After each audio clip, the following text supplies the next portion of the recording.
Greetings and thanks for tuning in. I'm Maura Wheeler from the Lamoille South Supervisory Union in Morrisville, Vermont. Welcome to the 9th episode of our PLP Pathways webinar series. I'd like to thank Orca Media for letting us film the show in their studio. Hi, I'm Don Taylor from Main Street Middle School here in Montpelier and also co-director of the PLP Pathways organization. We'd like to thank the Tarrant Institute for Innovative Education and the Middle Grades Collaborative for supporting this work. Before we get into today's show, we want to make sure that you know how to stay connected with PLP Pathways. You can follow us on Twitter, go to our website, or also view this evening's episode or any of our webinars on our YouTube channel. And Maura, I want to talk a little bit this afternoon about transitions. And just as a reminder, this is sort of a pre-learning, pre-episode to the webinar that we're having next Thursday, May 17th. And we're going to be talking about this subject in more detail with a few more educators.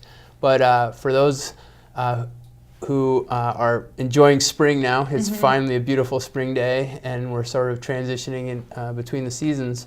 And we'd like to talk about transitions for our students and our families and how educators are thinking about those transitions.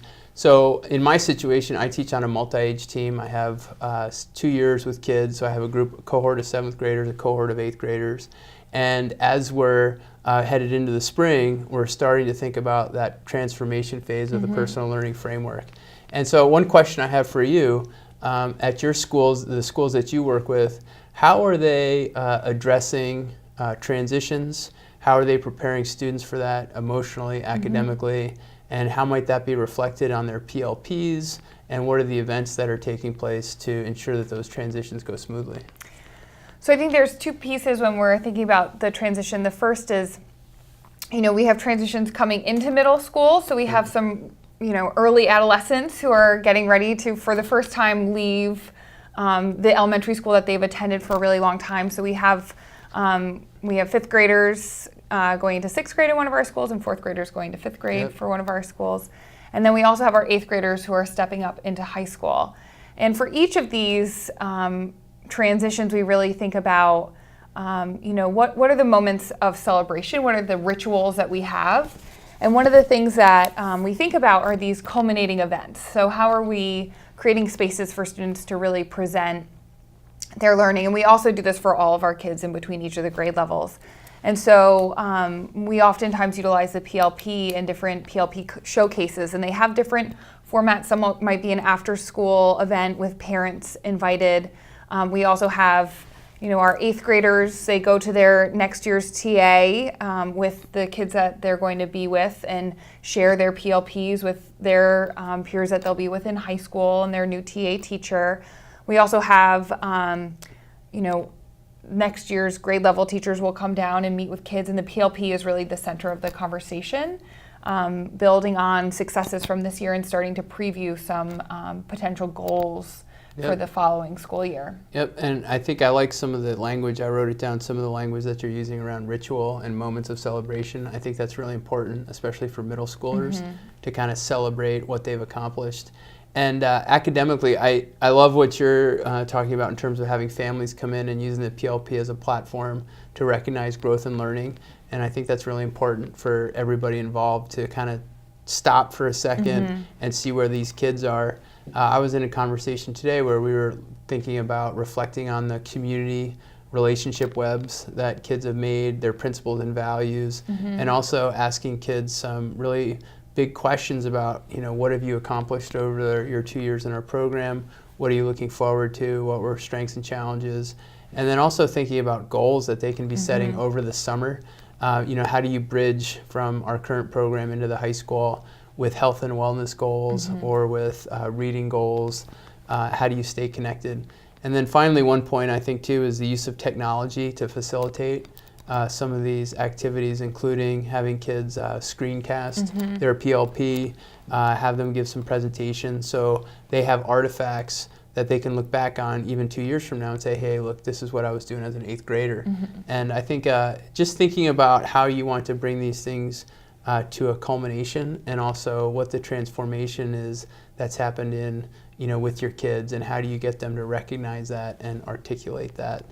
And I guess the question I have too is, what are some of the, you mentioned a few of them, but what are the structures that you have in place? You said you have your kids go to the TA that they're going to have next year at the high school. Are there any other structures that you have in place that you think support those 8th graders moving into the high school? You know, one of the things, we start the conversation really early every year. It's usually around March, February or March, that we start to have conversations.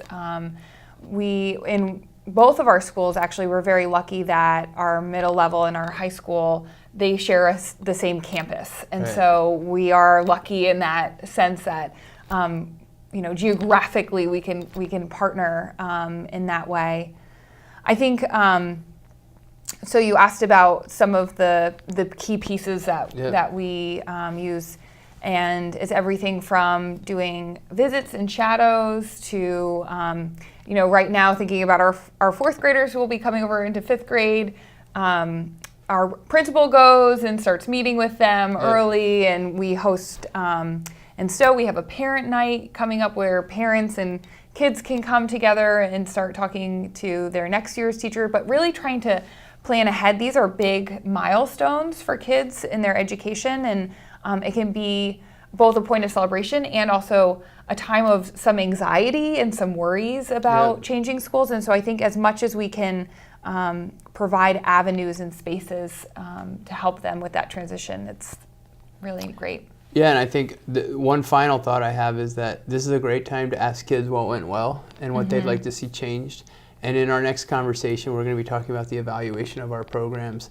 And I think this is a great time to start considering, you know, how can you improve your program for the next year, and how can you make it so that these rituals and these moments of celebration are happening, and that kids are getting, you know, the benefit of them. And I also just, one thing you mentioned is this idea of anxiety, and I think it's really important that we're considering the social and emotional well-being of our kids.